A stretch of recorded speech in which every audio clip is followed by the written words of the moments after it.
ভারত বরাবরই এই করিডোরের বিরোধিতা করে এসেছে, এবং যদি হয়ে যায় সেক্ষেত্রে ভারতের জন্য যেন এক প্রকার অদ্ভুত একটা সিচুয়েশন এবং অসুবিধা তৈরি হয়ে যাবে বটেই। কিন্তু তার থেকেও বড় অসুবিধা যেটা টু ফ্রন্ট লড়াই বা টু ফ্রন্ট ওয়ার হয়, সেক্ষেত্রে এই ওয়ারে কিন্তু একটা ক্ষতি হতে পারে ভারতের। তার কারণ কাশ্মীরে যদি কোনো মুভমেন্ট করে, ভারতীয় সেনা যদি পাকিস্তানের বিরুদ্ধে কোনো অ্যাকশন নেয়, তাহলে চীন বা চীনা সেনা পাকিস্তানের সঙ্গে মিলে ভারতের উপর আক্রমণ করতে পারে। এই একটা আশঙ্কা কিন্তু কোনোভাবেই উড়িয়ে দিচ্ছে না বিশেষজ্ঞরা।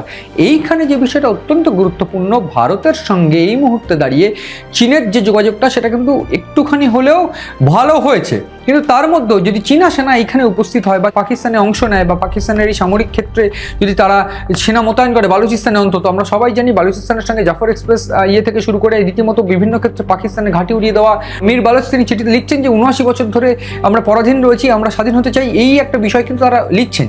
ফলে এই জায়গা থেকে আমরা সবাই জানি পাকিস্তান থেকে তারা স্বাধীন হতে চাইছে। সেইখানে চীনা সেনা মোতায়েন হলে বালুচিস্তান যে আর কোনো কিছু করতে পারবে না সেটা যেমন ঠিক সেরকমভাবেই ভারত কিন্তু যে পশ্চিমা দেশগুলো থেকে যে জ্বালানি আনে, অর্থাৎ বালুচিস্তানের যে গদার পোর্ট, সেই গদার পোর্ট থেকে ইরানের সঙ্গে যে যোগাযোগ, সেই যোগাযোগ কিন্তু ব্যাহত হতে পারে বলে মনে করছে বিশেষজ্ঞরা। অর্থাৎ আরব মহাসাগরের যে একটা বড় দখলদারি সেটা যেমন চীন পার্মানেন্টলি পেয়ে যাবে, ঠিক তখন কিন্তু ভারতের জন্য একটা নেভাল ব্লকেজ হতে পারে বলে মনে করছে বিশেষজ্ঞরা। ফলে সেই জায়গা থেকে একটা নেভাল ব্লকেজের যে আশঙ্কা যেমন থাকবে যদি চীন বালুচিস্তানে অংশগ্রহণ করে বা সামরিক পদক্ষেপ নেয়, ঠিক তার পাশাপাশি এই সিপিইসির যে ক্ষেত্রগুলোতে তারা দাবি করছে যে সিপিইসিকে সুরক্ষিত রাখতে তারা চীনা সেনা মোতায়েন করবে। যদিও তারা বালুচিস্তানের এই বালুচ যারা মুক্তিযোদ্ধা তাদের অবশ্য দাবি যে কোনোভাবেই এটা থাকবে না, তার কারণ চীনা সেনা যদি এখানে ঢুকে পড়ে সেক্ষেত্রে সমস্ত কিছুতেই তারা ইন্টারফেয়ার করবে এবং সেক্ষেত্রে ভারতেরও উদ্বিগ্ন হওয়ার একটা আশঙ্কা থাকছে।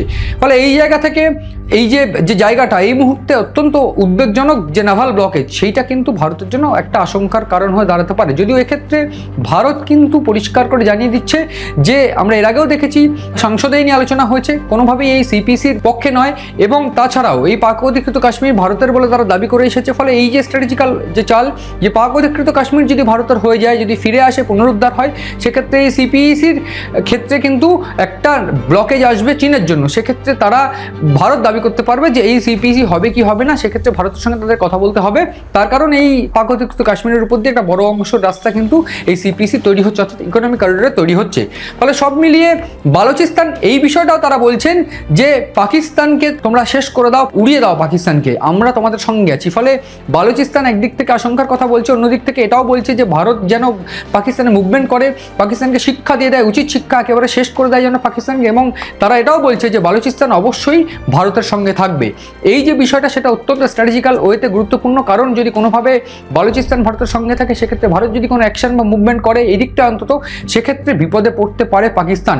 যদি কিনা এই জায়গায় অর্থাৎ বালুচিস্তান স্বাধীন হয় সেক্ষেত্রে ভারতের ক্ষেত্রে কিন্তু একটা বিরাট অ্যাডভান্টেজ হয়ে যাবে, এবং ভারত কিন্তু এই মুহূর্তে দাঁড়িয়ে কোনো স্ট্র্যাটেজিক্যাল মুভমেন্ট না নিলেও এইটা অত্যন্ত গুরুত্বপূর্ণ যে যদি স্ট্র্যাটেজিক্যাল মুভমেন্ট নেয় সেক্ষেত্রে কিন্তু ভারত একটা অন্যতম জায়গা পেয়ে যাবে এই বালুচিস্তানকে হাতে নিয়ে একটা মুভমেন্ট করার।